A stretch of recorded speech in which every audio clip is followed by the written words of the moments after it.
I just can't stand Meryl Streep. Right. Tom Hanks was awesome, though. Yeah, and he's pretty shitty too, but he's. You don't like Tom Hanks? What? No, as an actor, I love him to death. As an actor, he's fucking great. But as a person, he can go fuck himself. You know, he's just another fucking Hollywood elitist fucking left fucking. You know. He's another one. Unfortunately, I love Hank too. That's what makes that one sting so bad. Oh yeah, no, I understand. Well, that one stings. That one stings. It does. It really does. That's playing that game was freaking awesome. Yeah, I'm not gonna lie. I wish it was just me and you. Because like I said, I'm a total fucking nerd and like to fucking do dumb bullshit like for real. Like I play video game, like I told you yesterday, I play video games like the real fucking life, you know, because I'm stupid like that. Yeah. But yeah, that's what I'm saying. Like he was kind of like running through and just like destroying everything really quick. So next time we play it, it'll just be us. Because I thought like that level that we did where we were like I was on Overwatch on the top. And you were like walking up the middle. That was so fucking cool. That was so cool. Yeah. So. Yeah. I mean, not that I don't like to play video games like that. That was totally fucking fun. You know what I mean? But again, I like to, smoke a bowl and go get fucking really nerdy and stupid and retarded and fucking play video games like it's a real thing. Oh yeah. Because I'm fucking a crazy person like that. So. Oh gosh. But I did enjoy that fucking game. Like. I don't know, man. I've only been off and on with online gaming, gaming period. You know what I mean? I grew up with video games. I played the original Nintendo. I never had an Atari, but had the original Nintendo. Played the fuck out of that. And I don't think I ever had after that, I think that died down. I never had a Super Nintendo or a Sega. Did get a PlayStation though. I had PlayStation, and when it first came out, I got that shit because I got straight A's when I was in 6th grade. And if I got straight A's, I get whatever I want. And because I was a fucking idiot, so straight A's was like, ascending. It was like hardcore. It was like ascending Everest. You know what I mean? But anyway, I got that PlayStation. I used to play Madden 98 like it was my motherfucking job, dude. The fucking Madden and the original Resident Evil. Yeah, that fucking game. I remember playing that game for the first time. And, we get into the mansion, and then if you try to go right back outside the door, like one of the zombie dogs like tries to jump in at you and shit. And okay. All right. Yeah. No, I don't remember playing that one. I don't think I would. The original Resident Evil, the very original one. Yeah, the original one. I don't even know if I've played that. I played that motherfucking thing, and that shit was great, and one of my favorite stupid fucking games for a place that was Crash Bandicoot, which was like the motherfucking game that it came with. That was the game that it came with, and I loved fucking playing that damn game, dude. I really did. Oh yeah, I played the shit out of that game, and then I also played. I don't know if it came with it, but I know there was like a little demo disc that came with like 4 games, and one of them was like Tomb Raider, and there was like a Tony Hawk on there. Yes. I played the shit out of that demo. So you only played the first mission, but I always played the shit out of it. And the other 2 games were, man, I'm trying to. I can't probably fucking remember them exactly, but I can remember like the type of games they would be. It would be like the Crash Bandicoot, and then like the Madden. Was Gran Turismo out yet? Did they have Gran Turismo? It might have been a Gran Turismo one. Yeah, that might have been like one of the demo games in there. Yeah. I think it was actually. Yeah, I think that's what PlayStation is when my gaming nerd really started to kind of fucking come alive. You know what I mean? Like PlayStation is what turned it. I mean, even though the original Nintendo I love nostalgically, like just a lot, but the PlayStation is really what made that fucking my inner gamer fucking really take out. You know what I mean? Oh yeah. I remember. I mean that fucking stupid ass system, the original PlayStation.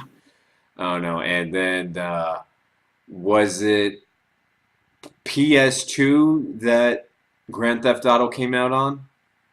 I think it was when PlayStation 2 came out that Grand Theft Yeah. Auto, because that I think that's when the Xbox came out. Xbox came out and then PlayStation 2, because I think that was the reason why Xbox started naming their names like Xbox, whatever the fuck, just random numbers, because PlayStation had already the original PlayStation out, and by the time Xbox was bringing out with theirs, it was around PlayStation 2 time. So that was I'm what it gonna, is.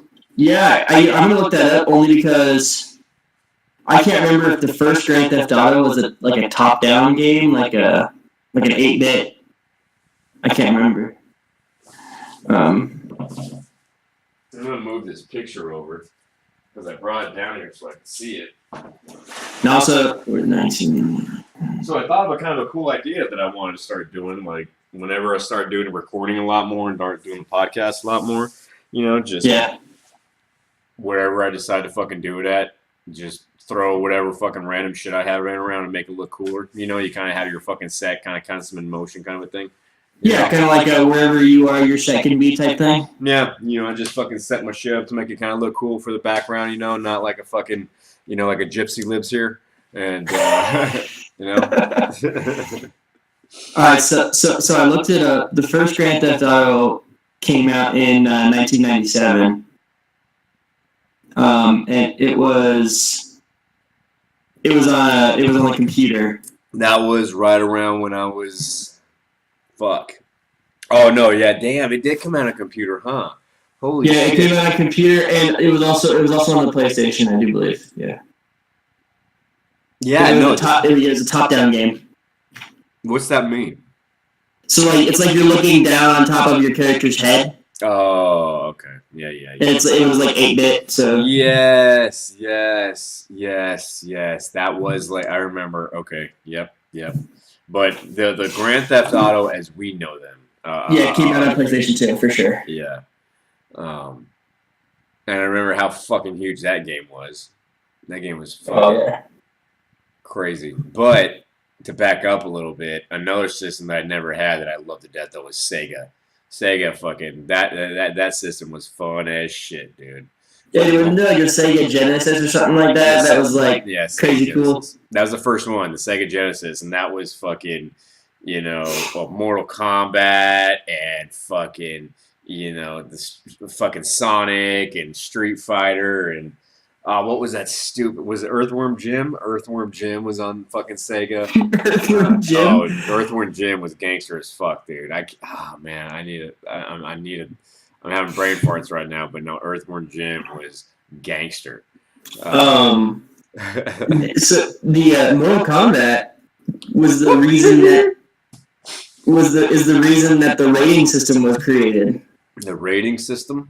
So games are rated like E for everyone or M for mature. That's because of Mortal Kombat, because it was so brutal for its time. Well, I mean, seriously, man. Remember when that motherfucking shit came out? I mean, like, by the second or third Mortal Kombat, the game had transformed with so many additional characters and like finishers and fatalities and the different fucking platforms you could play on, like from game one, where you had basically the first, like, how many different platform or settings were there? There was maybe like 6 different levels or settings in the original one, and then you had like a dozen or so characters, and then by the third, like both of those numbers had at least doubled.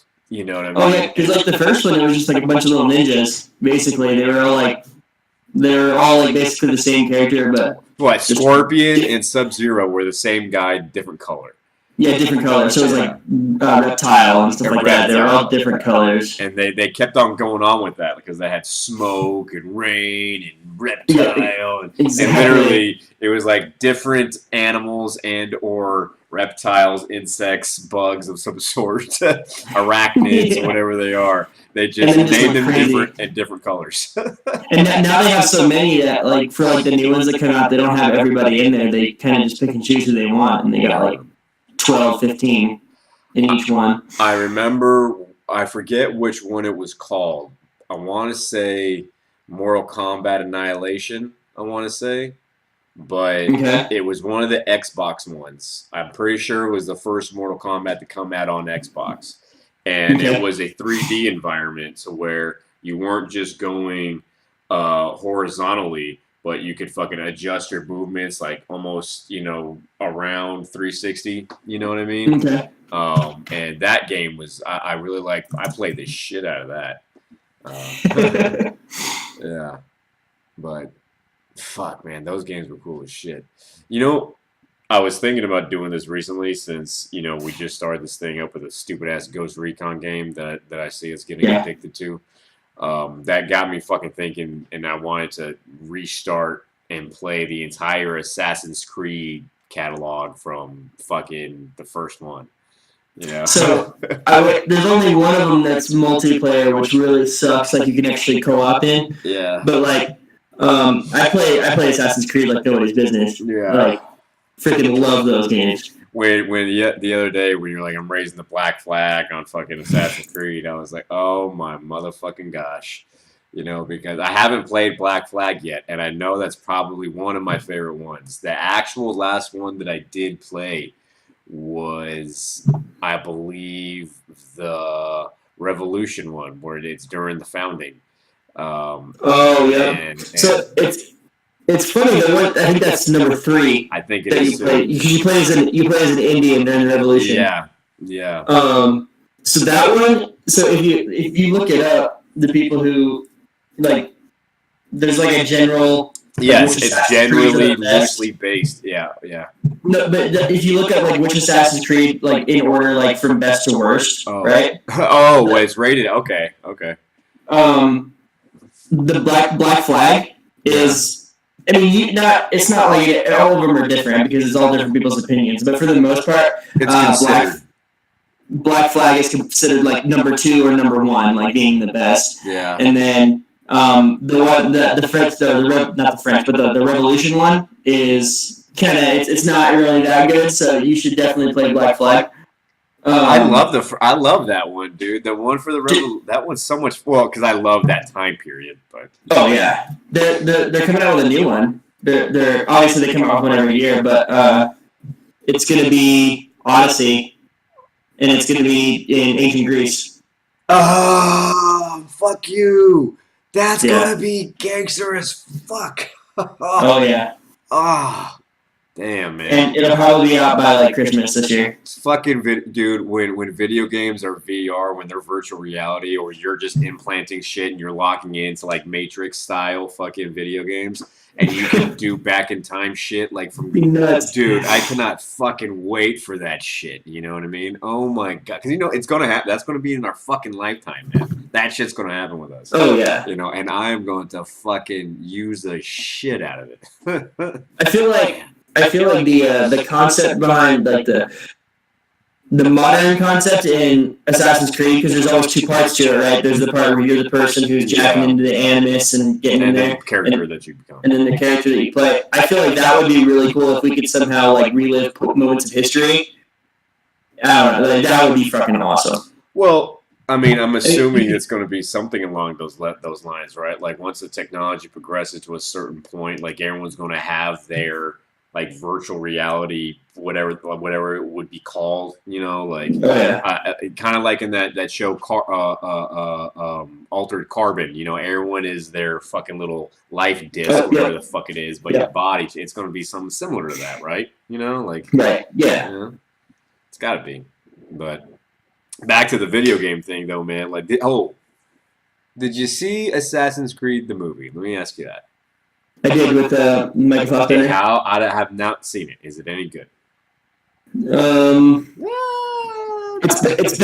better than the other ones. They've come out with other Assassin's Creed movies before. It's better than those, but I didn't know that. Yeah, but so there's something like the whole video game to movie genre is really hard to do, and I think you got to be one brave fucking director to try and get involved with that.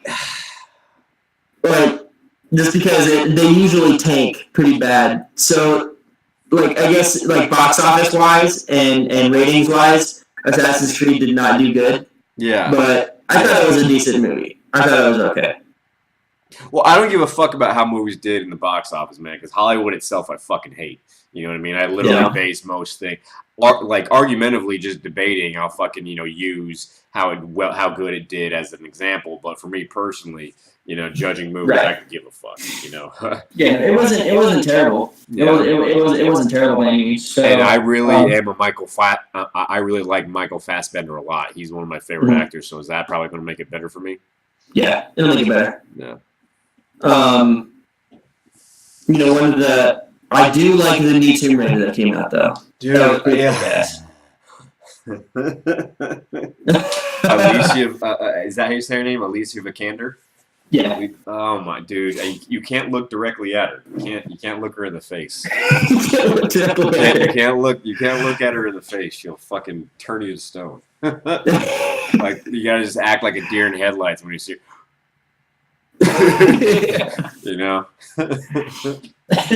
She is gorgeous, man. Goodness gracious, she is gorgeous. And she fucking plays that role like just I have not seen the movie, but she looks like she fits that role like a motherfucker, Oh yeah. They took it directly from like the new Tomb Raider games, which are freaking kick ass. Yeah. And she played the role like perfect. Like she was able to mold right into it like awesomely. So it was a great movie. And here's the thing, and this is kind of a Hollywood culture fucking thing and our culture thing. Like, so a lot of the politically correct shit that I agree with, I still will usually hate because they're doing something not because of what it means or its importance, but because it's politically correct right now. Having said that, what I mean by that is, how in culture and specifically in Hollywood, supporting the female and the feminism and fucking the strong female lead and women can do just as much as men, all that shit. I hate all that because it's politically correct.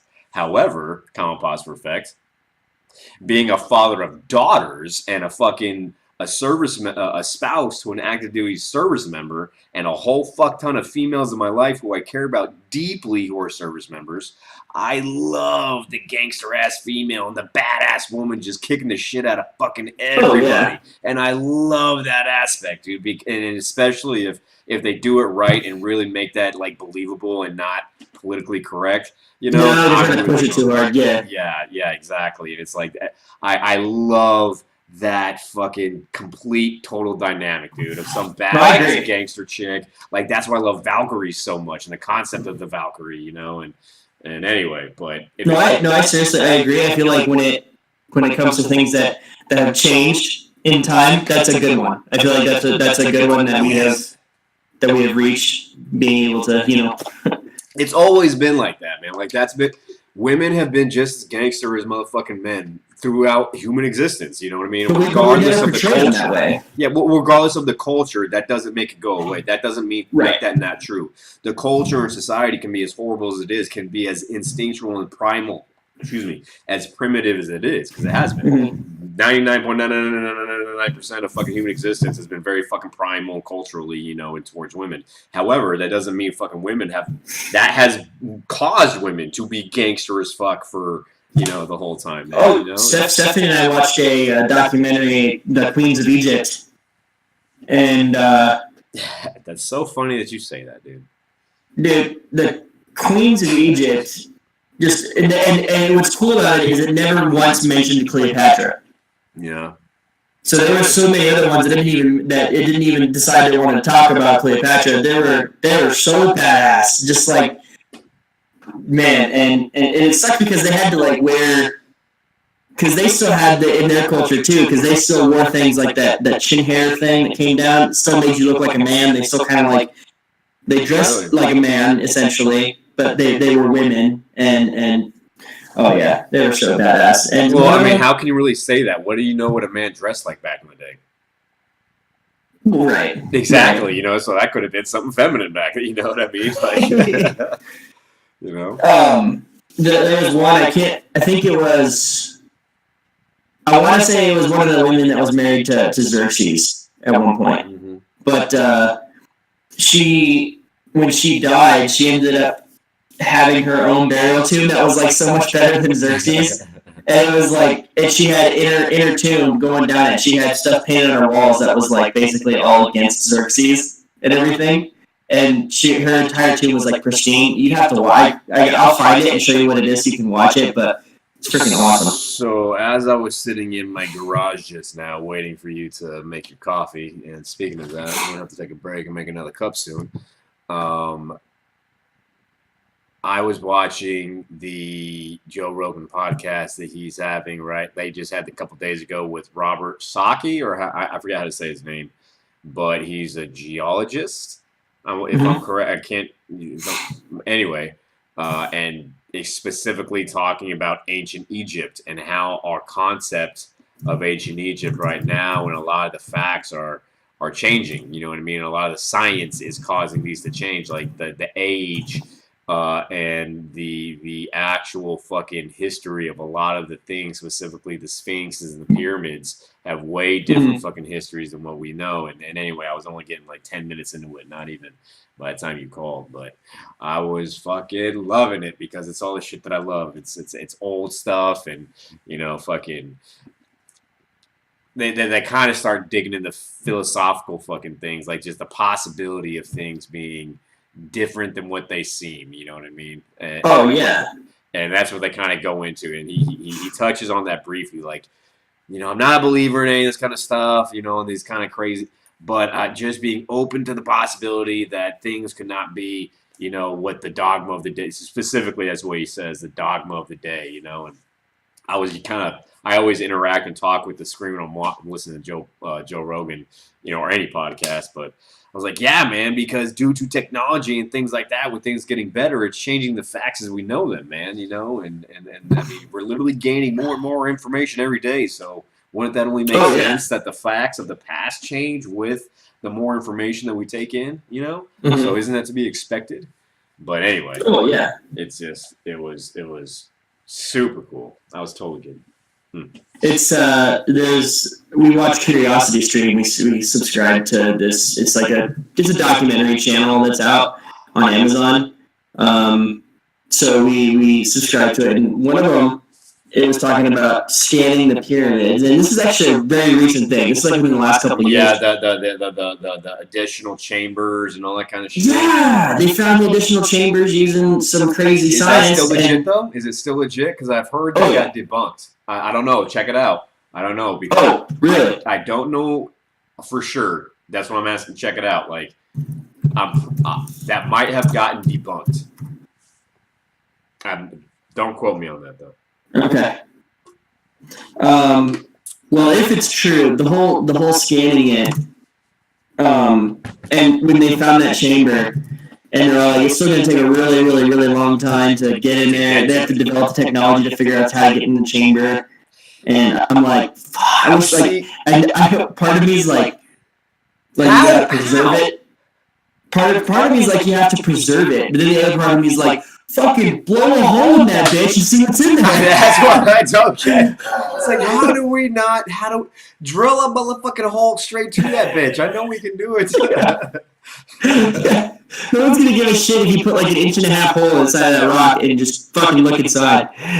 Because when I first read that story, that's one of the things that first came to mind. Is how the fuck is it going to take so long? But exactly. It's just drill, fucking burn a hole in that motherfucker, man. So what they're trying to do is, what they read at the very end of the show, they were basically saying how they were, one of the options they were doing was drilling a hole, but it was going to be like a small, like 1/2 inch hole, and they were going to put a device that goes in, that's only 1 inch wide, goes in and then unfolds, and then floats around, and then comes back to the hole. And they're like, God, it's so complex. Just take out a couple of the rocks and look inside.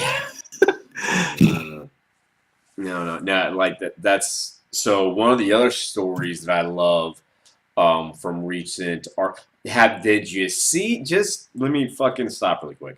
Did you see on Netflix the wreck of the unimaginable? Did you fucking see that one, dude? Dude, don't piss me off like that this early in the morning. Don't piss me off. Because I watched that shit.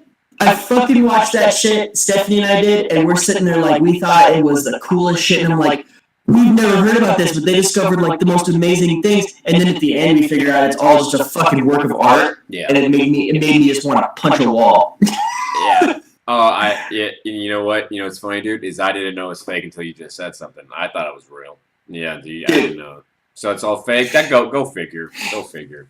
You know? Well, yeah, so like some that was of the pretty things on that. Well, some of the things on that, I think it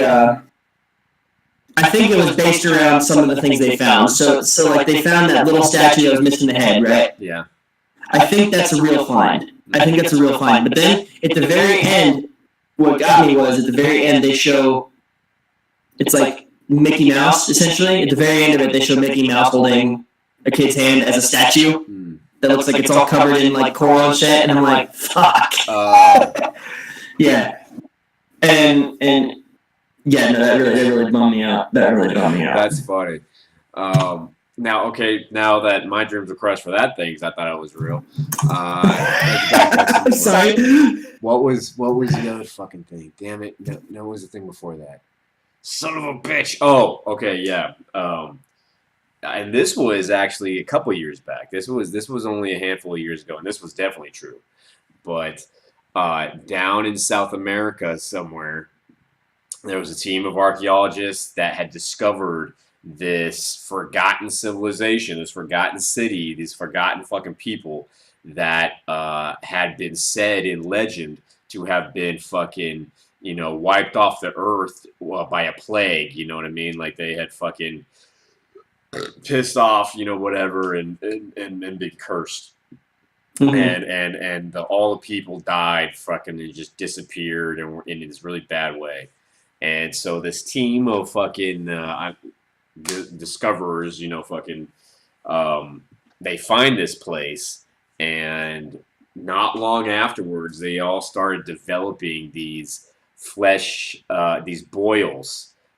Specifically, they were gathering all on their face, and that's where the boils were being concentrated at. Like everyone's face was starting to get open sores and boils and fucking just and it was what it was some flesh-eating bacteria that specifically attacks the face for whatever fucking reason. But having said that, it was literally like a group of fucking explorers discovering a fucking city that was supposed to be cursed, and all this shit, and then their fucking faces start rotting away. You know what I mean? Yeah.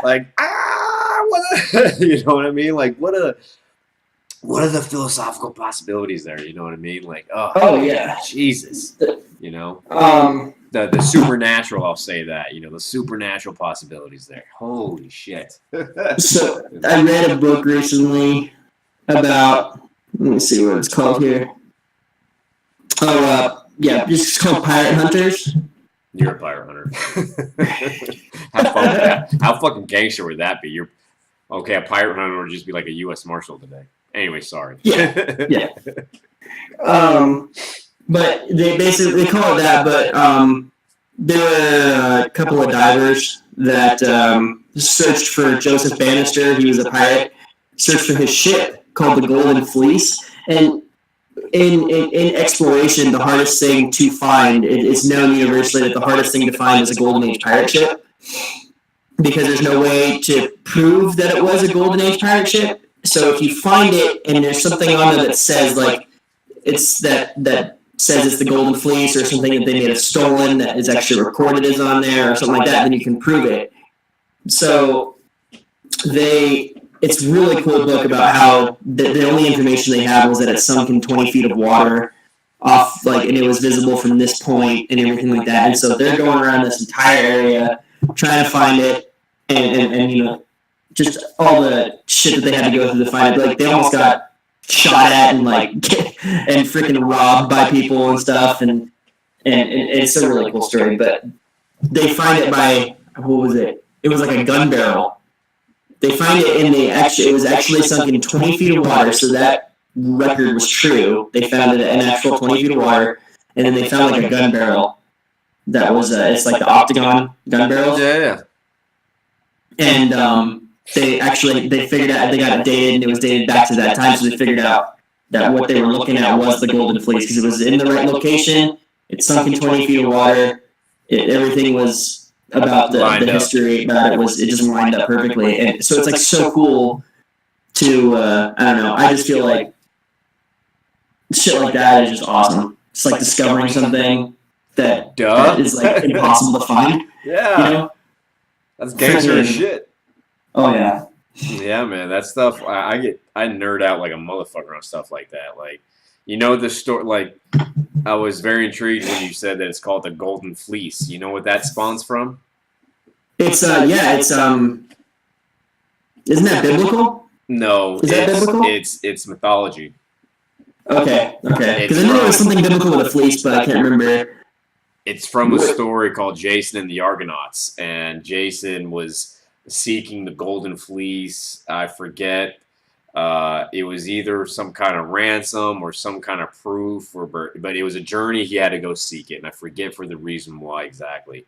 But, you know, of course, just along the way, battled fucking, you know, armies of monsters and skeleton armies and crazy shit, you know, and had to go through all the trials and shit. And that's where the term the Golden Fleece comes from. That's badass. Yeah, and that's cool. That's why I love it, dude.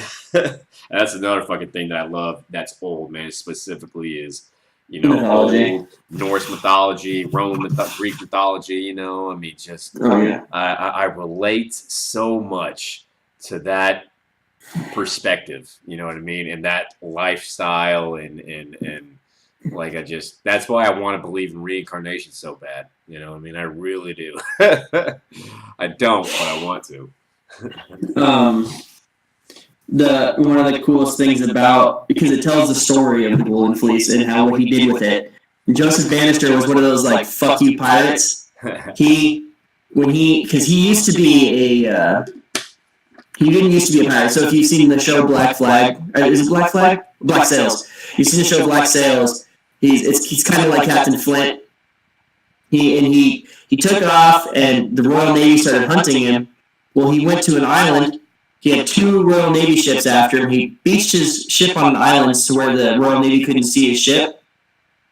And he took all of his cannons off of it and went up to the highest hill on the island, pointed towards the water. And he actually destroyed one of the Navy ships. By just disarming his ships and moving his artillery. Yeah. Yeah. And he actually defeated the Royal Navy in battle. And then he went back, and he realized that the only way he was going to get out of this, because they were going to come back, was he burned his ship. So that's what he did. He went out and he burned the ship, and that's why it sank in 20 feet of water. And when they came back, they saw that his ship was destroyed, so they kind of gave up. I mean, if you wanted to disappear, I completely get it. Or if you wanted to kind of sink back into the fade into the background, as they say, I guess that's the way to do it. But just judging from the kind of guy that it sounds like he was, you know what I mean? I assume he'd probably fucking want to go out like in a blaze of glory, just fucking, mowing motherfuckers down. Yeah, that would be, and that's another thing, man. Like, again, it's not. Well, maybe it is, dude. I really have to be honest with myself with that. Like,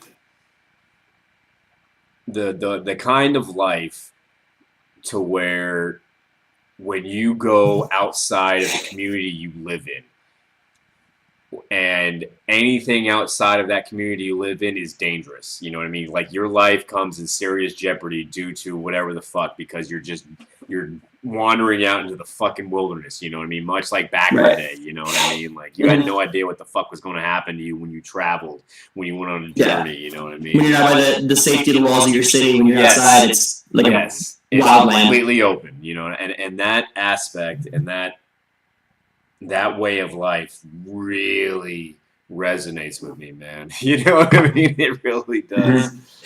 It really does. And it's like, man, and that's coming from somebody who knows what fucking life and death is like, you know what I mean? And knows what fucking going through, the most traumatic of battles and fucking death and fucking conflict between, and that's still, that's a huge reason why that way of life fucking intrigues me, man. Because it's Mhm. challenging, you know. It's hard way to live, and that really fucking intrigues me. Oh yeah. You know what I mean? It really You does. know, I kind of wanted to because I brought it up or you asked the movie I watched and I'm kind of gotta admit I'm a little like naive when it comes to that history, like the Vietnam War, World War II, like our history, a lot of American and our side of it. I don't know a lot about it. I'm very interested in it though, and I read a lot of books on JFK and things like that, but I never actually specifically read on like I guess our policies and how we were doing with the Vietnam War. And the Post is about how apparently the Washington Post exposed like all kinds of shit about how we like knew that we weren't going to win that war like 6 years before we ended it. I don't know because I know sometimes movies like to push an agenda also. Of course, especially ones So, with Tom Hanks and Meryl Streep. so I guess I'm trying to. I was wanting to figure out. I was not figuring out to ask you. Is that what it was like? I mean, is that more speculation than anything? Because it seemed like they had pretty solid concrete shit for it, but I don't know. Dude, I wish I could fucking tell you the truth on that, man. Like my stupid ignorant perspective on that is who the fuck knows what happened politically and for what reasons with that war, with any war. You know what I mean? I know what I've read, I know what I believe, but truly, who the fuck knows? You know what I mean? I know militarily, we didn't fucking lose that war. You know what I mean? And that's every time we say we lost Vietnam, we didn't lose Vietnam. I mean, we politically fucking. I don't know how you would say that, but I mean, the way I choose to describe it, we didn't fucking lose that war. We did not lose anything. You know, I mean, we lost a fucking shit ton of fucking brothers in that war, but I mean, politics lost that war. The United States military was fucking completely. You know what I mean? So. Yeah. That's just a fucking I don't know, what's the expression? How do you say that? Itch in my crawl. Is that how you say that? Oh man, you're talking about an expression I have no idea. Really? You never heard that expression before? Never heard that expression. Oh. But anyway, and obviously I haven't heard it enough. But yeah, no, I you know, and I wish I cared more about. I don't know. I guess a lot of the political history with the Vietnam War specifically, but like I said, I know what I've read. I know what I know just general wave tops, the big issues, you know. But I mean, seriously, you know how much or counter knowledge and counter history exists surrounding JFK and the Vietnam War? How many fucking like conspiracy theory, fucking literature, and then factual knowledge, history, like, and being able to tell the difference between the two. You know what I mean? Like all the fucking Oswald fucking conspiracy shit and all the just yeah. Oh yeah. There's a whole fuck ton of counter or conflicting knowledge on that entire period of history. You know what I mean? That's why I like the Bill O'Reilly killing series. Yeah. Because when he talks about he talked about his book Killing Kennedy, really good book, excellent book. But when he talks about it, he brings up the conspiracies, but he lets you know that they're conspiracies. So he'll tell you what is fact and what is known. Yeah. And then towards the end, or if it's appropriate in the moment, he'll say some other people believe this is conspiracies, and this is some evidence that might make that true. Yeah. But there's not enough evidence to say that it is true. Yeah. And so it's really cool. I mean, it seems he takes a pretty objective, I guess is the right term, objective look at it all. So you would like, Joe Rogan did an interview with Tim Kennedy recently. And I want to see that. I saw him on Instagram talking about it, but I never actually watched it. Well, Tim Kennedy, you ever watched him on the History Channel series fucking Hunting Hitler? Mm-mm. So he's done that, like that show Hunting Hill on the History Channel. He's one of the co-hosts for that. Okay. And they just did another season. And I don't know how much you know about the significance of top echelon level Nazis uh, um, moving and going to South America, specifically like Brazil and Chile and a couple different countries down there. But literally, some of the highest level top 5% Nazis all hid out and fucking took refuge in South America after World War II to avoid fucking prosecution during the fucking Nuremberg trial, all that shit, avoiding war crimes. You know what I mean? Like fucking crimes against humanity. And these Nazis set up literal communities of Aryan people, of German people in these German-speaking communities in South America that still exist. So you have these literal communities of German-speaking, German-looking people in German-looking towns in South America that are all, to this day, proud of their fucking grandfathers and because a lot of those, yeah, you need to fucking watch it and listen to them talk about it. And they bring up some of the communities online on the screen when they're talking about it. It's fucking nuts, dude. And I knew about all of the Nazis and going, like, there's an old movie called The Boys from Brazil, because a lot of the crazy Nazis were doctors. They were scientists, you know what I mean? And that's why people today, that's why when people fucking spout out how educated they are, that don't mean shit. You know, the Nazis were all very highly educated, you know what I mean? Right. But anyway, Brazil, they would fucking focus on a lot of the scientific experiments, specifically on like the trying to use liquids, a serum of some sort. That's the word? Serum? Some kind of fucking like potion, like a serum. That's it, right? Like a serum. Like serum, a serum. Like that's right. Serum. Yeah, shit like that. To change people, you know, like make eyes blue and make hair blonde and make skin white and shit like that, you know, and, you know, doing the whole, you know, fucking, you know. So they were trying to change people instead of like. So they wanted to they truly actually wanted to make people like that. That was just one example of shit they would do. I mean, they also tortured people in horrible ways just to see what the body painfully. You know, it was horrible. But that specifically, scientifically, being one of the scientific experiments they would do is shit like that. But you know, I mean, so I knew generally a lot of the Nazis had gone down there to avoid fucking, you know, war crimes and shit. But I had no idea the extent of the footprint that remains there today, and literally communities of people, fucking thousands, I think he's tens of thousands of people in these communities that still like strongly hold on to their National Socialist perspectives, you know, from their fucking 1930s fucking ancestors, you know, 1930, 40 ancestors, you know. I mean, it's fucking nuts. And and so I started watching World War II in color. I think it's on Netflix. Yes, and great. I haven't finished it, but I kind of got the idea that when Hitler was first running for office, essentially when he finally got it, I can't remember the reason he got it, but I know when he finally got that office, he was kind of quiet for a while. Like he wasn't doing anything hardcore. He was like, everyone was kind of like, oh, he was doing some good things, and he was in the background, and I think this shit that he created was meant to last. He because you're talking about like all the how some of the ideologies are still around today with these little freaking German tribes in South America and shit. I feel like he could have set stuff up in the dark very slowly, like very like piece by piece, and then it kind of took off.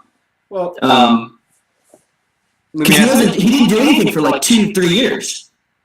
Well, let me ask you this: you know, if you were trying to gain command and loyalty and love of a country, would you do it by coming out and saying you want to kill all the black and brown people and all the retards and all the fucking stupids and all the fucking Jews and all? Would you say that? Would you say exactly? So, I mean, the rise to power of Hitler You know what I mean? He's always been crazy, you know, specifically after World War One, when he got out of the army and his time in there, and he started to get a little more radicalized, and the economy of Germany, when the fucking um, um, what was the government, the political party before National Socialism, the Weimar Republic, as that started to fucking crumble and everything started to get bad in Germany, he started to fucking radicalize more. But having said that, his views started to get more and more and more, but his rise to power started to get more and more methodical because he started pulling the country out of the economy. You know what I mean? Kind of like, Yeah. you know, he didn't turn into this fucking horrible evil dictator overnight, and people like to think No. that, or like he was always this horrible human fucking, you know, person. But it's no, that has, you know, he literally made Germany an economic and industrial superpower. You know what I mean? And gained the love and respect of his country because of literally what he did for it. You know, and that was a huge reason in why the German populace just kind of turned a blind eye to a lot of shit that progressively started to happen.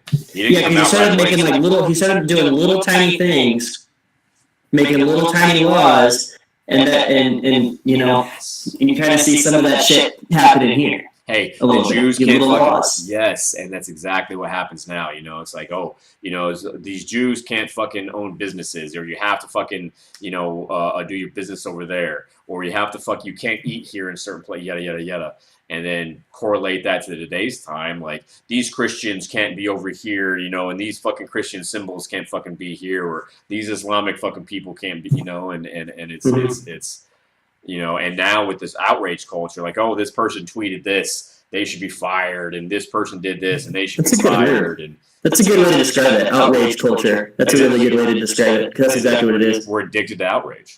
Literally, that's what it is. Everyone fucking rushes to the next thing to scream and yell at and shame and to virtue signal, like, oh, shame, shame, shame, which is what happened. I mean, look at the you know, the Scarlet Letter. You know what I mean? Like shame, shame. I mean, that's literally that tactic of shaming people in public because of something they did or believe or whatever, who they are, is And what's terrible about that? What's terrible about that is that it works, and it's like, because it works, it's so shitty. Because like you can, as soon as like a little bit of outrage happens, everybody knows about it, and then there's enough people that hate you because of it that it's all over.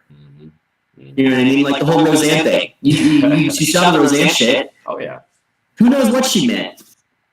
Maybe she did mean it racist. You know, who gives a shit though? But like, because she got an outrage, it's all over. Regardless of that, man, like just so many of the other fucking questions that come along. Do you really want someone to be fired over a Twitter or a tweet? You know what I mean? Like that's what is the difference between what somebody says on a tweet and what others fucking say, you know, in their own social media platforms? You know, I mean, this is something that I watched recently. Like, where is the line? And what is the standard? Because there's a huge double standard, and there is no line. And there's a complete just team. It's all tribal right now. That's the answer. You know what I mean? That's the way it is. But literally giving any kind of credibility to, you know, people who think that you should be fired for social media postings, and you know, people who need to be silenced and shit like that. Like, no one ever, in my personal belief, should ever fucking be I mean, unless it's something crazy. As a business owner, do what you want, but I mean, like, what you say and what your beliefs are should never fucking be punished ever, in my just personal belief. You know what I mean? And now, if you want to draw that into to business world as a boss and someone who, that's a completely different thing.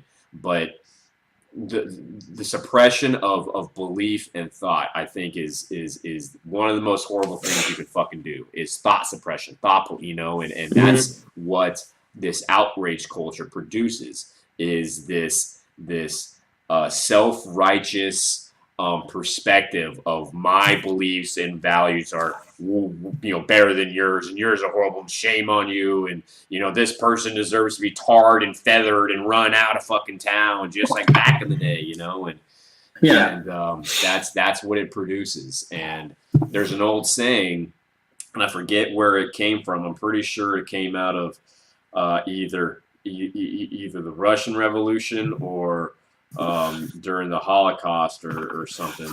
but it goes along the lines of not standing up for what is right. And it's like, first they came for the Jews and I said nothing, first, and then they came for, the Mexicans and, I said nothing. And then they came for the whites and I said nothing. And when they came to take me, there was no one left to defend me. And it's something along those lines. And I figured exactly where it comes from. But the point being is that this rush to just put out and squash and hate and shame and do all the in this outrage culture, literally is like an infectious like way to live, because you're just literally suppressing thought and idea. You know what I mean? Mhm. And it's a very slippery slope to go down, specifically when you take into consideration the most diverse and greatest country in the history of the world, being the United States. You know what I mean? And, Yeah. and it's gonna, bad shit's gonna happen. That's another fucking different story. But anyway, you know what I'm saying. Yeah. So, Oh yeah, there's gonna be consequences for it. oh yeah, It's like, gonna be. who the fuck knows? Who the fuck knows? Because that's one of the things, dude. Like, I really wish, like that's literally the one thing that is consistent with the past handful of years, is the complete and total unpredictability of what the fuck's gonna happen, man. You know what I mean? Like, complete and total disbelief in what the fuck, and just, yeah, like, The only thing that's certain is you're not gonna know what the fuck's gonna happen next. man. And then, like the times we talked about technology, just not even what people are going to do, because people are the craziest they've ever been now. Like, people are fucking insane today. And then just throw the progression in technology into that, man. Like, I know you're gonna have to cook some breakfast soon, probably, but I'm good right now. I got to make some beef fast here soon for some babies. So I don't want to like go into it because I don't know too much about it, but I did want to bring it up because it's funny. When I got home from the wedding, I looked up, or I don't know what it was. I think it was on Instagram or something, and I saw what I thought was a meme. Honest to God, thought it was a meme of Donald Trump talking to Kim Kardashian at the Oval Office. Prison reform. Yeah, I honest to God, thought it was a meme. I was like, I was looking at it and I was like, dude, that is so funny. Like, that is so funny that someone, that was good Photoshop, someone putting Kim Kardashian behind his desk. And then I started seeing more and more, so I looked it up, and that shit actually happened. Yeah. And my thought is, I think it's awesome that he's talking to whoever. I think it's cool that he has that open door policy. That's awesome, I really do. But I feel like the decisions, he's in a very volatile spot in his decision making, and I feel like he maybe could have kept that one quiet. Like, he still should have done it, but I feel like he probably should have kept it quiet because it didn't do really good for him, I don't think. Well, let me pose it to you in a different way. So, from my personal perspective, do I give a fuck about anything that Kim Kardashian has to say about anything? No. I could specifically prison reform. Does that mean what she's doing and what she's highlighting is fucking bad and fuck no, man. Good on her. I'm glad she's doing it, because she did it for this fucking, I think, this 60-year-old, or this, I think she might have been older than that, but this older lady who had been in prison for a really fucking shitty thing that she did, that she shouldn't have been in prison alone. Anyway, what she's doing is awesome, and I fucking really genuinely fucking wish her the best. But, as far, I'm not going to look and give a fuck about what anything she has to say about anything like that. That's just the way I personally feel.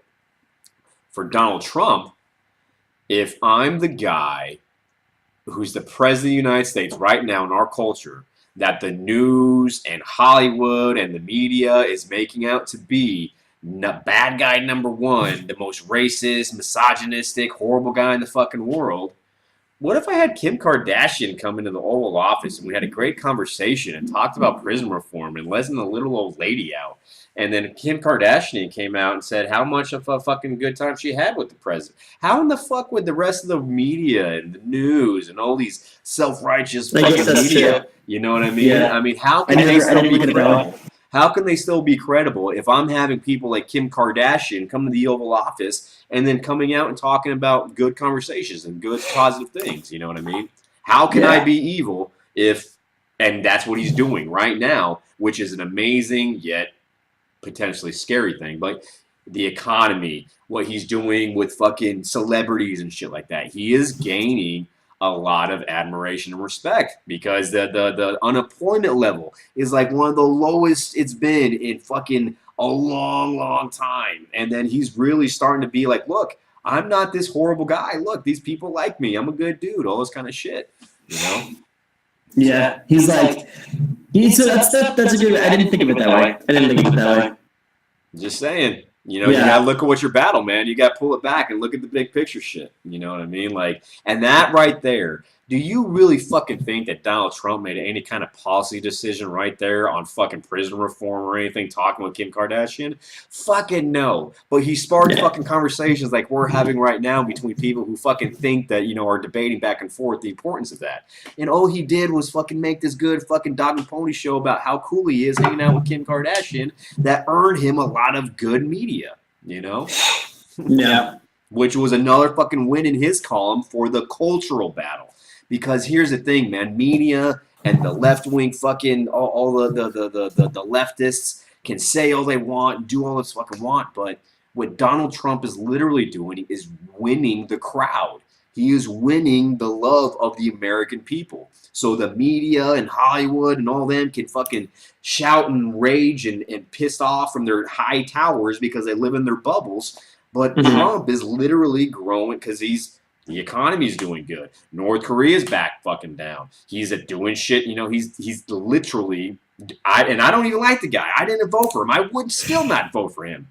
But he's doing a lot of good things. You know. Oh yeah, he's crawling up. He's crawling up from the bottom. He's winning the crowd. Because like I said, the leftists are focusing on him. He's evil. He's horrible. And instead of them focusing on, hey, American people, what's best for you? What do you want? What do you say? He's isolating him. They just hate him. They just hate him. It's Trump derangement syndrome, and he's literally doing things that are gaining the love of the people. And people are starting to see that. It's pretty smart because he's isolating him. He's doing everything he can to win everybody else and isolate the people that are. He's literally doing his job. Yeah. He is saying, say what you want. I'm going to fucking make things better for the people that elected me, and he's doing it. Damn. It's a good way to look at it. I didn't look at it. I didn't look at it that way. That's a good way to look at it. I'm just saying, man. And here's the thing with that, dude. Now, this is not something I believe, but it is a complete total possibility. Now, superimpose this conversation into 1930s Germany about a couple of guys talking about a dude named Adolf who just got elected to chancellor. You know what I mean? He's a crazy dude. I don't fucking like him, but look what he's doing for the economy. He's fucking pulling everything out after World War I. You know what I mean? Look what he's doing with this. And everyone's talking about how crazy he is, and he's talking about how much he doesn't like Jews and shit like that. But look what he's doing for the economy. Look what he's doing. That road can go somewhere not good. You know what I mean? That's all I'm saying there. You know. I love how you throw that in there. Just like. Is that unreasonable to think? No, not at all. Not at all.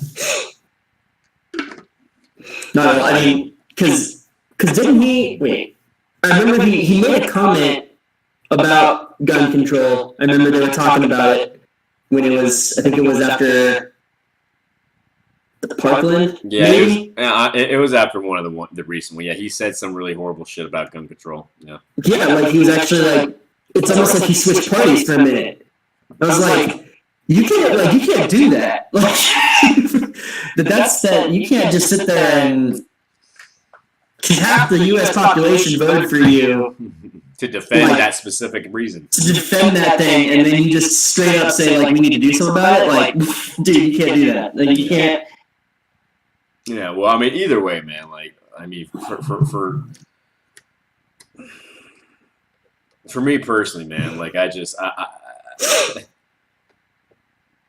I can't get behind people who pay so much attention and pay so much reverence to what is said in the media and on on news and shit like that. Like, Mhm. why do you put that much, or why do you invest that much like mental and emotional energy into that, you know? And I completely understand people who just care to, you know, stay informed, which I try to do, you know what I mean? But I don't put any Mhm. kind of like I said, emotional investment on a lot of it, because I really who the fuck really knows? I know what I read, I know what I try to look for, but I'm not Oh yeah. there. I'm not in these fucking circles. I have no fucking idea. You know what I mean? Like, I know what I generally can see and can generally find out, you know? And Mhm. so it's just, who the fuck knows really what happens, man? You know, I mean, really, who the fuck knows? But that's why controlling the things that you can control and worrying about the things that only you can control, I think is such an important thing nowadays, man, because people get so bent out of shape about what's happening, you know, on this fucking thing, or, you know, the Mhm. things that are happening on the other side of this fucking thing, and are completely fucking just they disregard everything that's happening within their own world that they can fix, Yes, that they things can that they control. can actually change. Like, Exactly. yeah. You know. Oh yeah, no, it's yeah, no, it's bad. That um, no, I agree though. Like people, how they're so worried about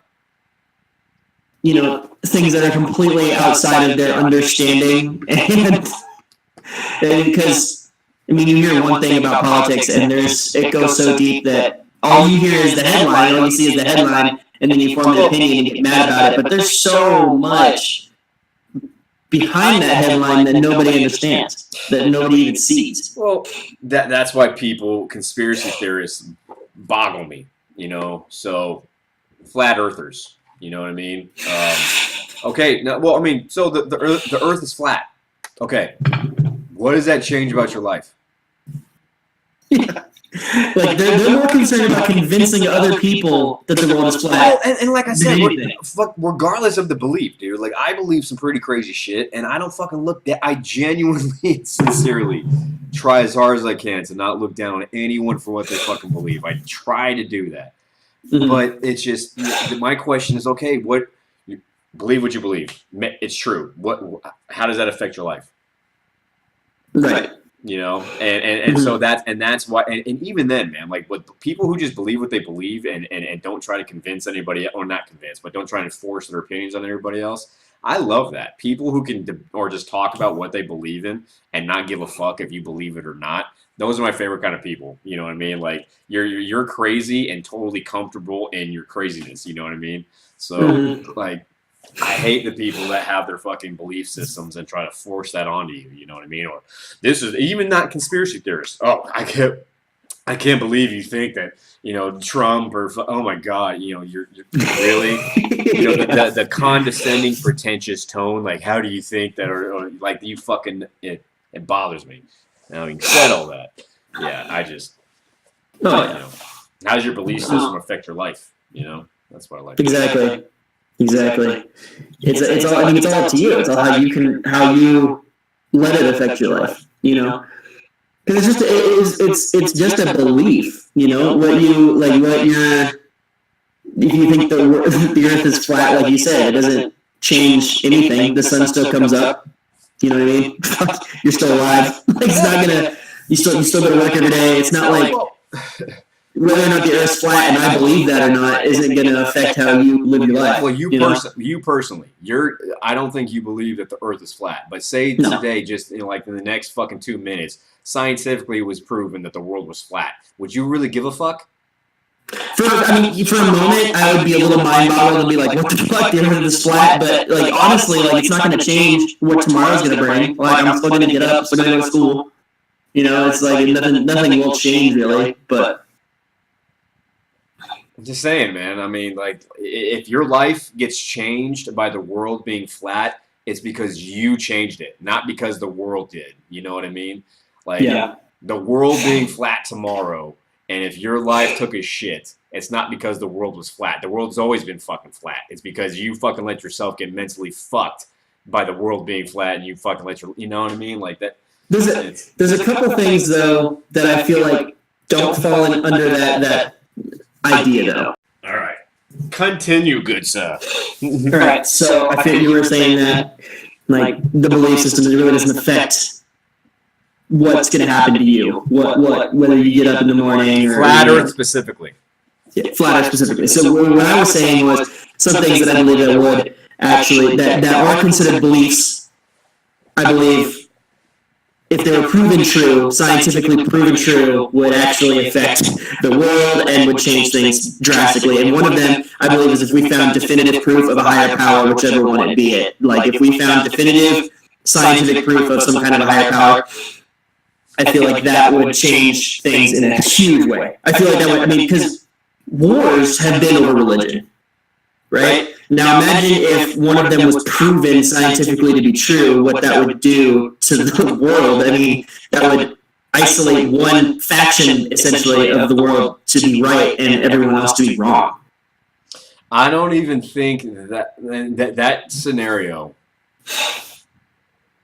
I mean, it defeats religion, period, because religion is literally belief, faith, you know what I mean, which is absent of fact. You know, you believe in it, you have faith in it, you know what I mean? And if something is scientifically proven, it's no longer a belief or a faith. It's a fact, it's a science, you know what I mean? And I kind of... Right, say for example, okay, so say what I know what you're trying to say is, say for example we find Noah's Ark. No, I know what you're saying. You know, I know the point you're making. I just that like that situation, I wouldn't want that to happen. You know what I mean? Like I wouldn't want that. I wouldn't want any religion to be proven true. You know, and not because I don't know, but yeah, I think you're right. If that did happen, I think that would have severe physical consequences in the world. I completely just thinking about it now. I believe that. I completely agree. You know, I definitely would, because you're right. You have an entire existence of humans, you know, with belief systems, and if one were to be proven true, I think that, you know, obviously, if in that situation, if you were led to believe, even if evidence was discovered, like if they found Noah's Ark, that wouldn't do it. That would not do it. You would have to fucking have the actual presence of a deity. You know what I mean? Like whatever God that you believe in would have to be existence and doing things in order for people to believe that. You know what I mean? So if you were to scientifically prove religion, technically maybe it wouldn't be all crazy and have fucking repercussions like you're talking about. Because if a God was proven true to exist, then wouldn't fucking hypothetically whoever God that was bring peace to the earth? You know what I mean? And if God was fucking proven to be real, wouldn't he fucking take care of everything? So maybe if a religion was proven true, it wouldn't be all catastrophic and crazy. Maybe it would be technically, you know, the peace on earth and shit like that people talk about. You know, who knows? Yeah. You know, but either way. I wouldn't want that to happen. You know what I mean? No. I literally would. I think I agree with you. I think I agree. I don't think I'd want it to happen either. You know, it's just. I think that kind of defeats the purpose. I think that the unknown of the supernatural. You know what I mean? The death and beyond and belief. Kind of keeps people in check a little bit. Well, I think it's just one of the. It's the last. Like mystery, you know, one of the last mysteries of humanity, right? Like, what is beyond? Like, that's been one of the questions that's never been solved, obviously, because we don't know still to this day, you know. So I think that's inherently human, you know. It's the belief in whatever the fuck comes after, you know. So, man, I am fucking hippieing it out this morning, dude. Wow. Nothing wrong with that. There's nothing wrong with that. No, dude, that's just funny when I catch myself being a fucking crazy hippie. You know, because I am at times a crazy hippie. What I'm confused about is Norse mythology, Greek mythology, all these mythologies, specifically Norse, because I've been reading a lot into that, and I found out I found out that a lot of Norse mythology was never recorded. So there was some of it was, some of it was, right. And Christians actually were the ones that recorded it. So when the Vikings started converting to Christianity and everything like that, they kept it alive, which I don't understand. So they figured they kept the mythology alive by writing it down and creating stories long, like even longer past when they had all converted to Christianity. So Christians developed a huge portion of Norse mythology. Oh, I completely believe that. I mean, not only believe that, yeah, absolutely. So, well, I don't understand why though. Like, why would you do that? Like, why? As a devout Christian back then, why would you continue something that goes against Christian beliefs? Like, why would you try and bury it? Because you're a guy who's a bishop of a town who doesn't believe in God, but he's the power and authority figure, so that's his shtick. And believe in God, come to church, praise me, or these evil pagans will kill you, and these fucking evil devils and pagans will come down if you don't praise God. You know what I mean? Like, you have to have the bad guy. You know what I mean? And they were the fucking Vikings. That's not that you had to make them seem like that. Like the Vikings were, and I don't want to make this comparison, but as far as general behavior, that was the way of the world, man. They would fucking rape, pillage, and burn brutally everywhere they went that wasn't them, and a lot of the time it would be each other, you know, and regardless of how individually or individual, you know, principles like honor and all that kind of shit came about, like the ancient world, you know, which is not so long ago, was extremely tribal. You know, there is no good guy and bad guys if your standard of good guy and bad guy is committing violence. You know what I mean? Like, everyone killed everybody in the most horrible, atrocious ways forever. Everyone still do. Oh, yeah. You know what I mean? So if your standard of good guy versus bad guy is like I said, is whether they're fucking violent to one another or violent to others or not, you can't do it because everybody fucking kills everybody. You know, so you have to draw your own line of morality through, I believe, some kind of different standard. Because for me personally too, you know, I mean, I like to think that I'm a very fucking virtuous person. I like to think that I'm a very moral person.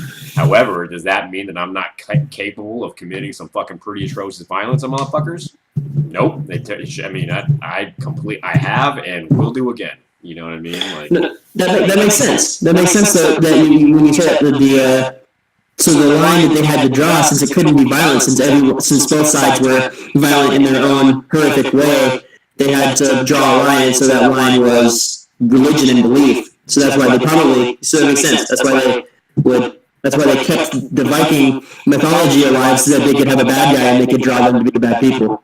Well, I mean, and that was, and you know, that humankind before the Enlightenment period, and the Enlightenment period is when men started believing in their own fucking fate, and they're in control of their own life. Like, literally, religion, Christianity, Islam, all the traditional ones, like, they a lot of the time it was enslaving people, you know, be like the Spanish Inquisition and the torture things that happened there, and it has nothing to do with God or any kind of virtue or morality. You know what I mean? Like the most atrocious things that have happened to men have been done in the name of religion. You know what I mean? And in the name of politics, in the name of a government. You know what I mean? And shit like that. But anyways, religion specifically, it's just, you know, you can't have a morality war or a morality contest with religion, specifically in the past, man. You just can't do it because religion is the answer. It's human nature is the answer. You know what I mean? You have the very good of humans and the very bad of humans. And regardless of what you look like or where you're from, your behavior determines that.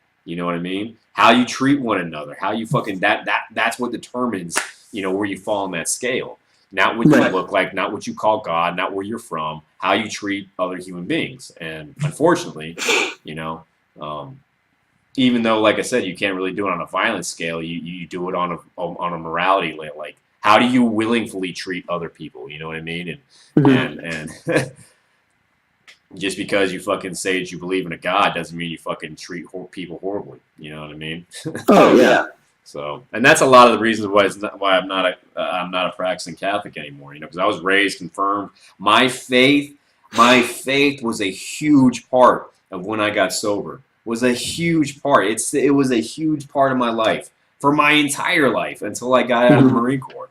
And now I'm just at a point in my life to where, you know, due to a lot of the new knowledge I've taken in, a lot of the new experience, I'm more of a, like when I believe in God, like when I picture God and when I pray, I'm always picturing Jesus, you know what I mean? And I always picture him slapping me upside the head and like calling me a motherfucker and shit like that for being stupid, you know? Like I picture having conversations with Jesus like we're like right now, you know what I mean? That's like how I think when I pray. No, absolutely. I feel like religion is more, in my opinion, how I see it, is like a personal deal.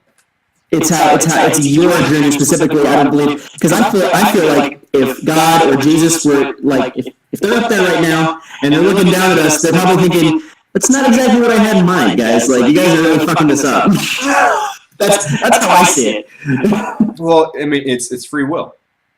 Yeah. Free will.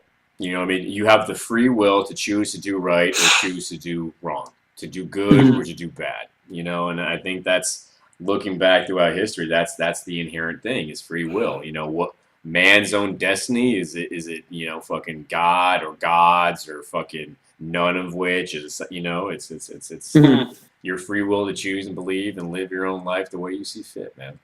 You know, and I believe in a God. I believe in God, and I believe in the possibility of all those fucking different belief systems and everything. Like, who the fuck knows? But just from my perspective, on my very ignorant perspective on, you know, religions and people and the world and things like that, you know, I believe what I believe because of that, regardless of what religions I have seen, regardless of what races I have seen, and regardless of what places, the people that I've gravitated towards and the people that I've respected, they all have looked completely different, but have acted the same. They've all been very fucking truthful and honest and gracious and compassionate, you know what I mean? And these different fucking human traits, these human characteristics.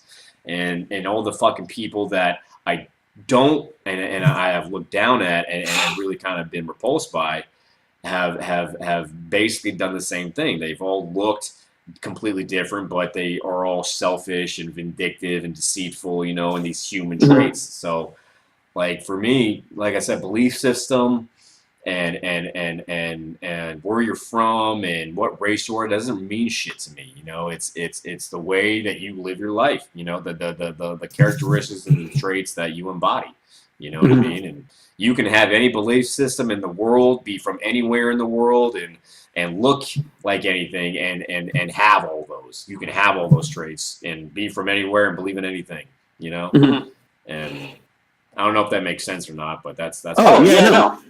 I actually got, your girl Helen, I got in a conversation with her because I wanted to talk to her about kind of what I found in Norse mythology and how closely it relates to our religion, to Christianity, right?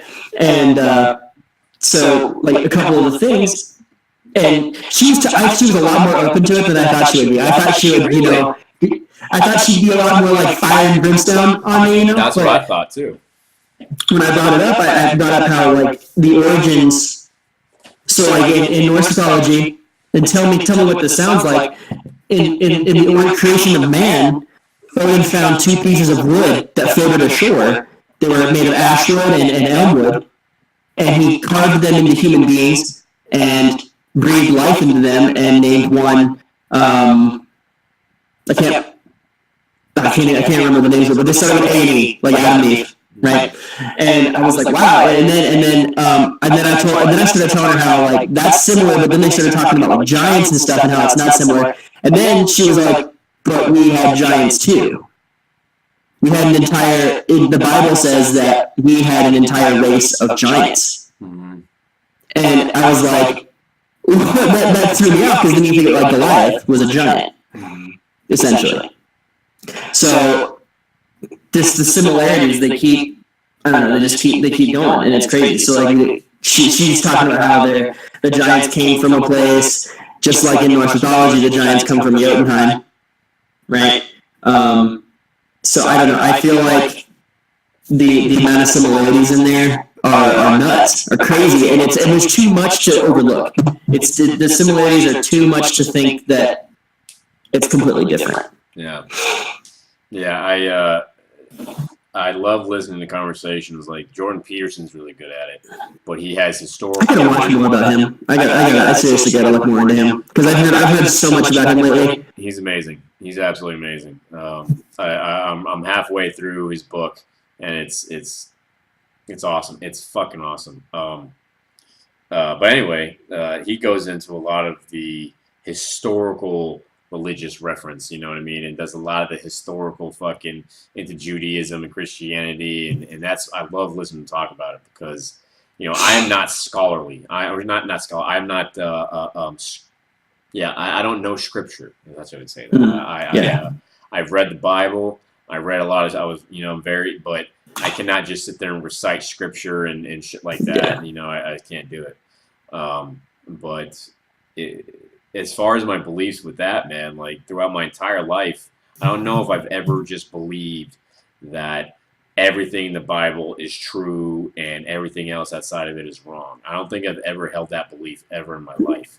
No. But I don't think you should either. Yeah, but what I do believe is the lessons and the teachings that all of the stories in the Bible convey and do fucking communicate are what I believe. You know what I mean? A lot of the love and forgiveness and sacrifice and struggle and adversity and, you know, fucking all of those things that literally happen in life, I mean, are present in the stories in the Bible. You know what I mean? It is a huge epic, you know what I mean? All of the fucking greatest stories from, not all, but many of the greatest stories from history are fucking based on biblical events, you know, biblical and you know, Western civilization is based on the fucking Judeo-Christian values of like the Ten Commandments, you know what I mean?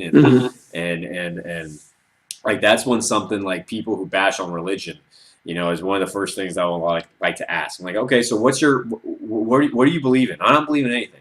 Okay, but what's your gauge of right and wrong? What's your gauge of good and bad? You know what that means, right? You have a sense of right and wrong, good and evil, and, you know, and anyway, like how do you gauge that? You know, and I'll say, do you believe in killing people? No. Do you believe in stealing from people? No. Do you believe in cheating on your freaking mom or your spouse? No. Do you and now lay out all the commandments? Like, you agree with basically all the commandments, so you probably don't have that much in difference with religion. Yeah. You know what I mean? And your entire belief system is based off of religion. You know, off of Judeo-Christian values. You know. Yeah, it's almost like they believe in not believing in it. It's weird. Like they don't exactly what it is. Yeah. And no, I don't believe you should. Yeah, I agree. I don't believe you should think that the Bible is the end all be all, and strictly only because, I mean, no matter which way you look at it, it was written by men. It was. The Bible was written by humans. There wasn't. God didn't write it. You know, Jesus didn't write the Bible. It was written by people's accounts of what happened, which could totally be 100% true, and some of it could totally be bullshit. You know, but and guess what? If you want to believe that the Bible is completely real and everything outside of it is fake, great, good. If that's what you truly believe, man, you know what I mean. Then I who the fuck am I to say otherwise? You know what I mean? And you know, I believe what I believe because of whatever, you know, and I don't expect anyone else to have my beliefs too, because I'm a crazy person, you know. So I don't expect anyone to fucking think the way I think, you know. You know, the kind of craziness that goes on between the ears up here, man. Like, I wouldn't wish that on anybody. You know, it makes really conversations, though. You know, I mean, I seem to be kind of good at it. I don't know. I like to talk. I like to say stupid shit and crazy shit. What's the book by Jordan Peterson? 12 Rules for Life. It is awesome. I'm going to try to. So depending on my financial situation, which is usually pretty good, hopefully within the next couple months I'll be able to get to see Joe Rogan and Jordan Peterson and Dave Rubin, because Dave Rubin is doing things with Jordan Peterson, and maybe Glenn Beck potentially. I don't know. These are all just fucking fantasies I'm having because they're all fucking doing tours and having events here in the next couple months. Yeah. So I'm just kind of nice. I've had my ear to the ground looking for the different like Joe Rogan's coming to Temecula next month. Jordan Peterson and Dave Rubin will be in LA sometime real soon. Glenn Beck's having his museum that he puts on next month, you know. But the Joe Rogan thing he does when he goes places, it's comedy. It's comedic, isn't it? Yeah, he does stand up. Yeah, he does a stand up. Yeah, but I mean, still, that's one of the things where I love him. You know what I mean? I don't need to go to his podcast, you know, or listen to a live recording of his podcast. You know what I mean? And, yeah. I just want to go and hear him say fucking funny shit and talk shit. And then Glenn Beck. I read one of his books a long time ago. I can't remember what it's called. Much. I owe a lot of not my current beliefs or anything like that, but the road that helped me get to all of my current kind of beliefs and stuff like that. I owe a lot of that to him. You know, his program really helped me to really question a lot of the shit that I thought, you know what I mean? My own belief system and stuff, you know? And it's not that I fucking, like I said, it's not that I absorbed all like the shit that he said, just that questioning, that fucking knowing who you are and what you believe and why, you know what I mean? So that's what I fucking really got from that guy. And I still watch him all the fucking day, every day. I watch that motherfucker like it's my job. I love watching that dude. He does. He's got such a different perspective, and he does so many fucking things that really resonate with me, and the things that like, you know, the support that he does in human trafficking and saving fucking minorities in the Middle East, and fucking, you know, his emphasis on, you know, history and shit like that. Like, he's just and he's super emotional. He's a big old fucking emotional ball, just like me. And he's a big old girl, and he's super weird. And that's why I fucking like. That's why I relate to him a lot, because he's very, very, very eclectic.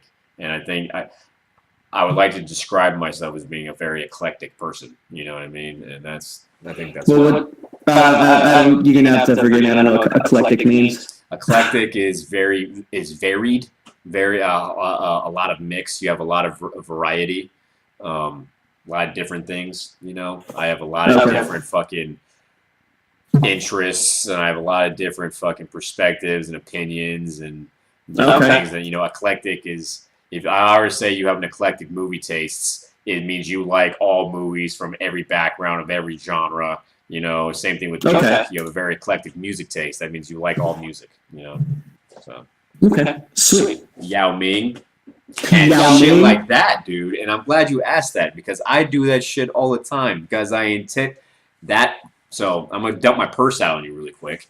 So when you really fucking want to truly try to fucking be able to communicate, you know, and express how you feel, you know what I mean? Having a good vocabulary would probably help you do that. And when you read a lot like this, like me, because I'm a fucking nerd, but that helps you fucking with your vocabulary, and it helps you fucking form your sentences better, and it helps you fucking just form your thoughts better. You know, and asking fucking what words mean is something that I never used to do. I would let someone say a word I didn't fucking know and just pretend like I knew it. You know what I mean? And so, like, I just love it now when people fucking say, what does that mean? Because I do that shit all the time now, because I now legitimately so. You know, because I do care about that. I like words. Yeah. I like words. And so now I know what eclectic is. I've probably used it like 50 times today. But you're welcome. You're welcome. Thank you. I'll do the same thing. I'll do the exact same fucking thing. The Marco Polo you sent me, where you caught Aunt Sarah rapping the Kanye. Oh. And you were like, and you like panned over to her, and you were like, see the squished face, and you're like, that's all indicative of truth. I thought that shit was so funny. Yeah. I sometimes feel bad for her, because, you know, one of the things that I was really fortunate with training in the military, and then now kind of still doing it, is being able to read and decipher nonverbal communication, body language. You know what I mean?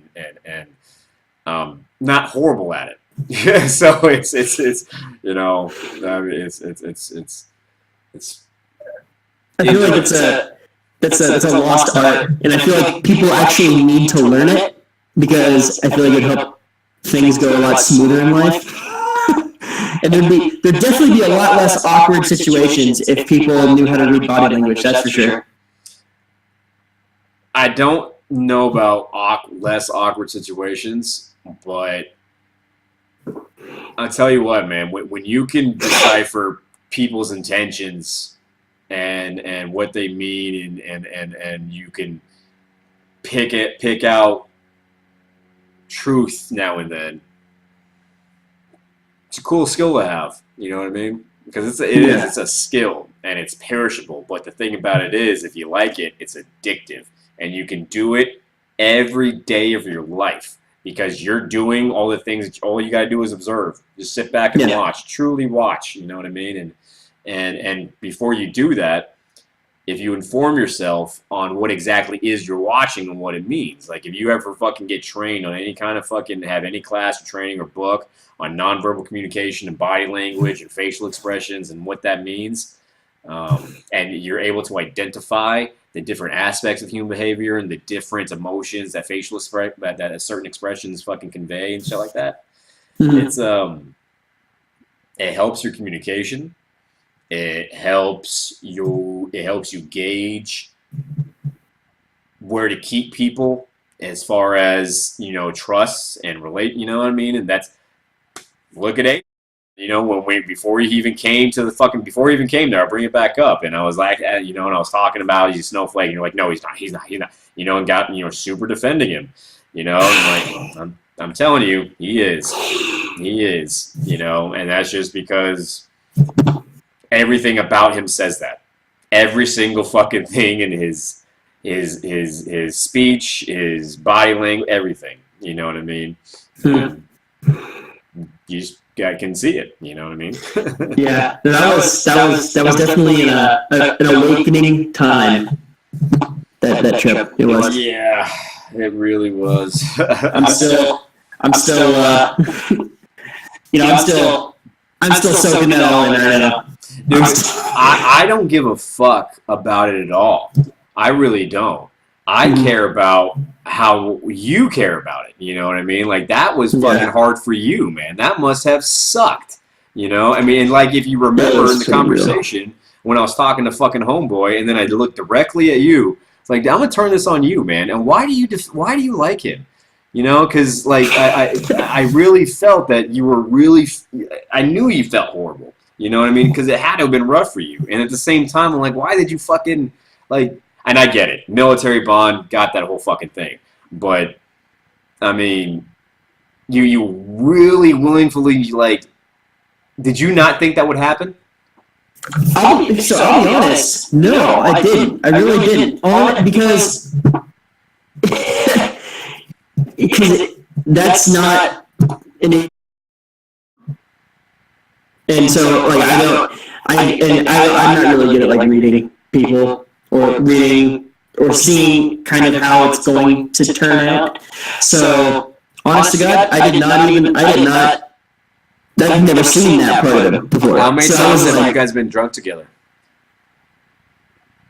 Probably like twice. Yeah. And exactly. Because, I mean, I've told you before, I'm not a real drinker. You know what I mean? I think the last time I got drunk to the level that I was, well, it was more so than it was at the bachelor party, but definitely more so. It was like New Year's. I don't drink that much. I'm not a heavy drinker, so I was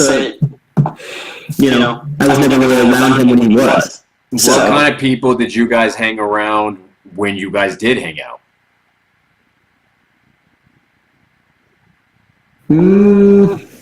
Did you guys usually just hang out with each other, or did you hang out with other gamer nerds?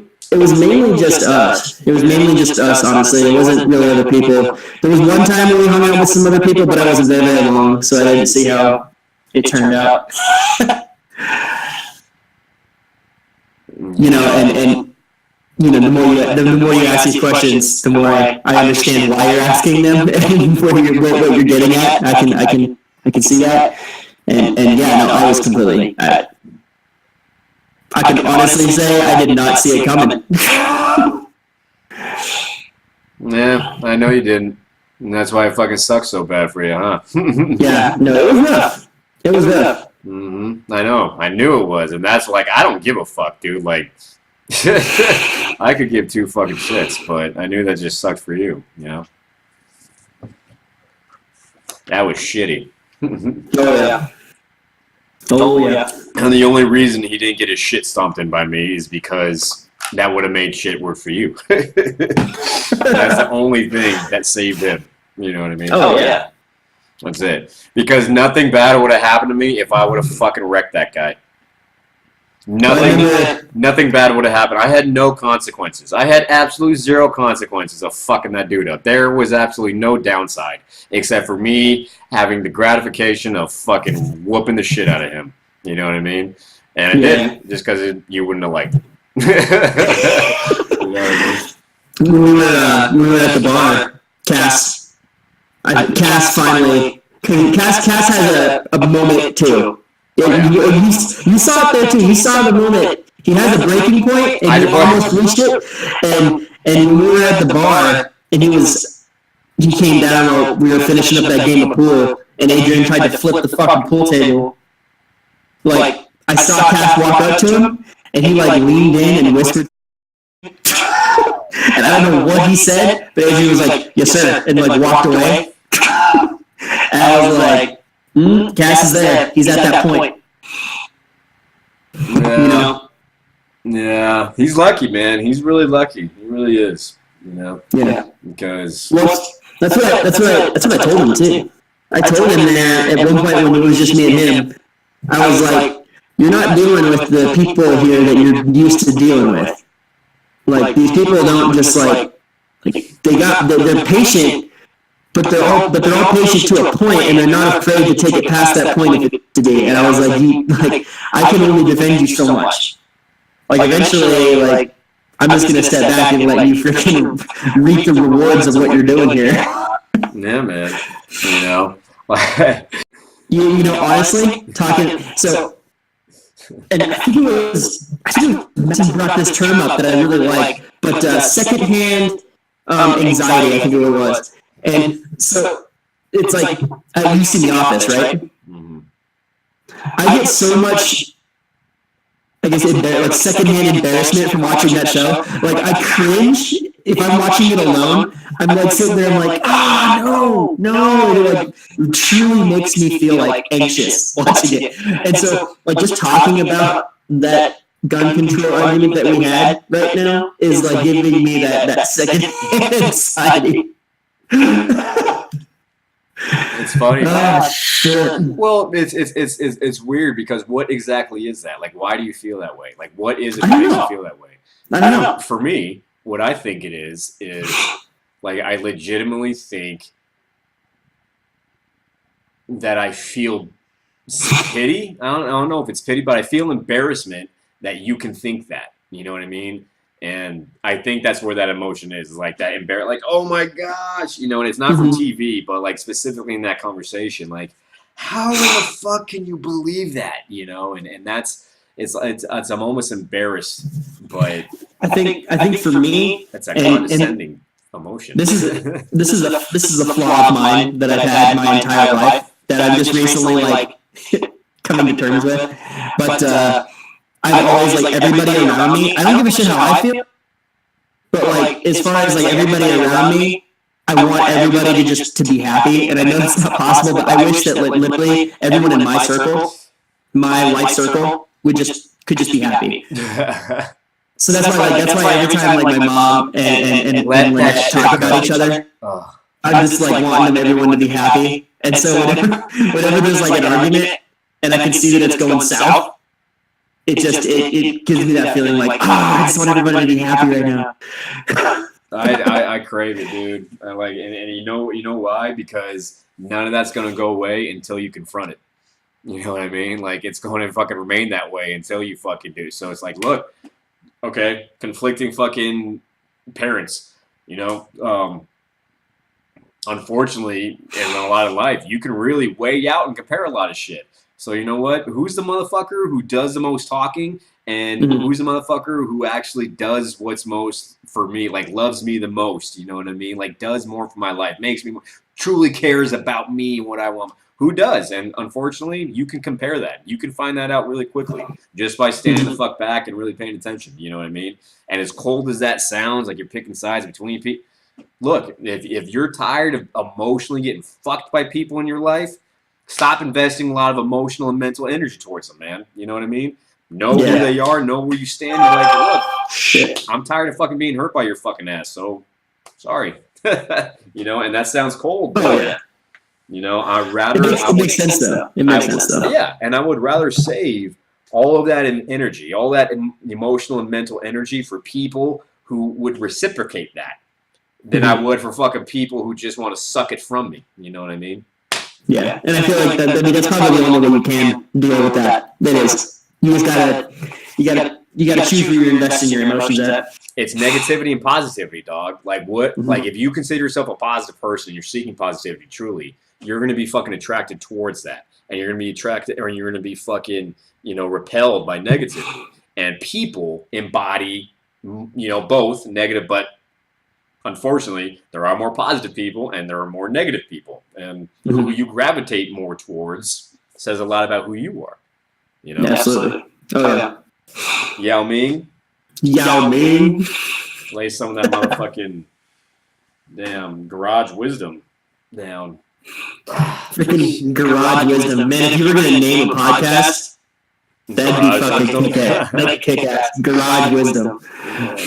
Now, you know, it's funny, man. Like like I said, I'm gonna start doing a lot more shit on social media with, um, just shit that all bounce around on here. But you know, who the fuck knows? And I'm gonna be throwing down garage. I don't know. I don't know. It's gonna be crazy shit, man. I actually a while back, and I'm doing it so slowly because I just do it whenever I feel like it. But I thought of an idea for a hat company. a hat company. But yeah, and it kind of stemmed into something else because I don't want to make hats. But I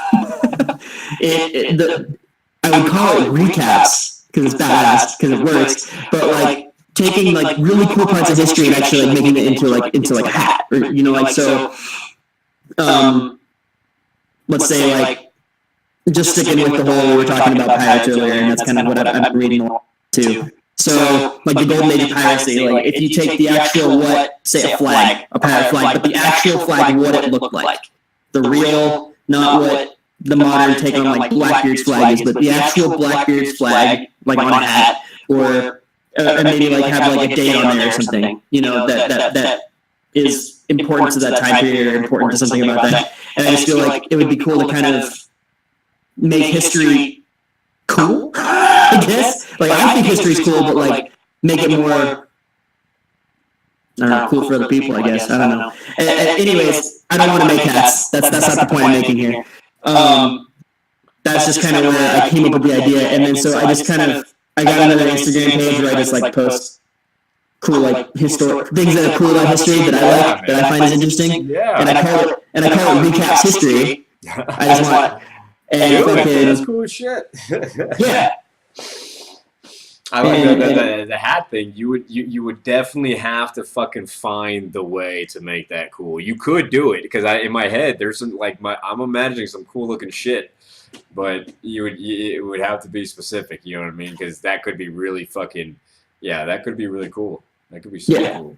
Like the most recent one I did was yesterday was June 2nd, right? Today's the 2nd, I think. No, today's the 3rd. Today's the 3rd. So yeah, the 2nd. It was one of the in the year 455, June 2nd. Rome was sacked for I think it was like the second or third time, and it was sacked by the Vandals, the Germanic tribe called the Vandals, and they basically pillaged the entire city for like 2 weeks and was destroying statues and shit, and that's where we came up with the term vandalism. Really? That's yeah. cool.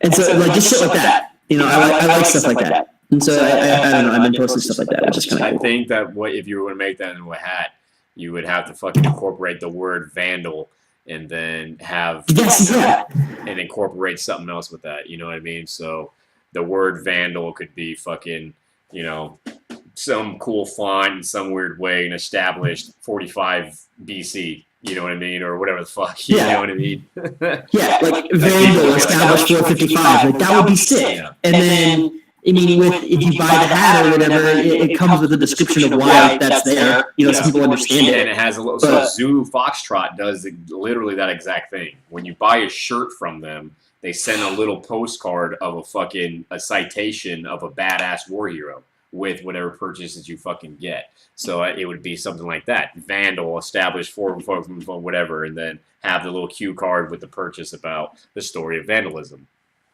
Yeah. That would be, that's kind of, and I just thought it would be cool because calling it recaps, like you're recapping history, and it's a cap. I was like, fuck yeah, I'm a genius, but I can't take it any farther than that. Hey, dude, you know what I mean? There's a million of motherfucking dudes who've got great ideas, man, and not a lot of motherfuckers who do it. You know what I mean? So, yeah.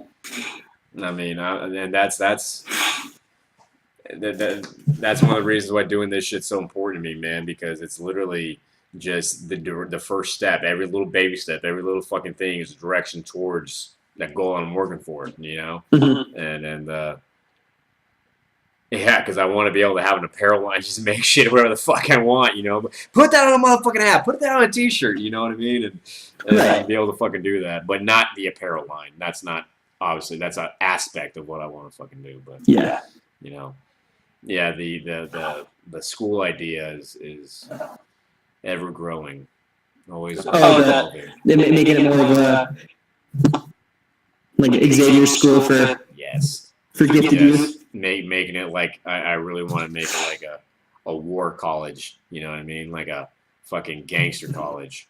For real. Come on, straight into Compton. Something, dude. Make something. For real. I mean, it keeps on evolving and yeah, it's going to happen. But I gotta bounce because I gotta go help out fucking feed these children. So, all right, man. Always a pleasure, my brother. Absolutely. We'll have to play our fucking video game later on. Hell yeah. Absolutely. I want to do that shit. So we can be nerdy and fucking retarded and play it like we're fucking really there. I'll hit you up whenever we're fucking not doing anything, brother. All right, man. All right, man. Later. See ya.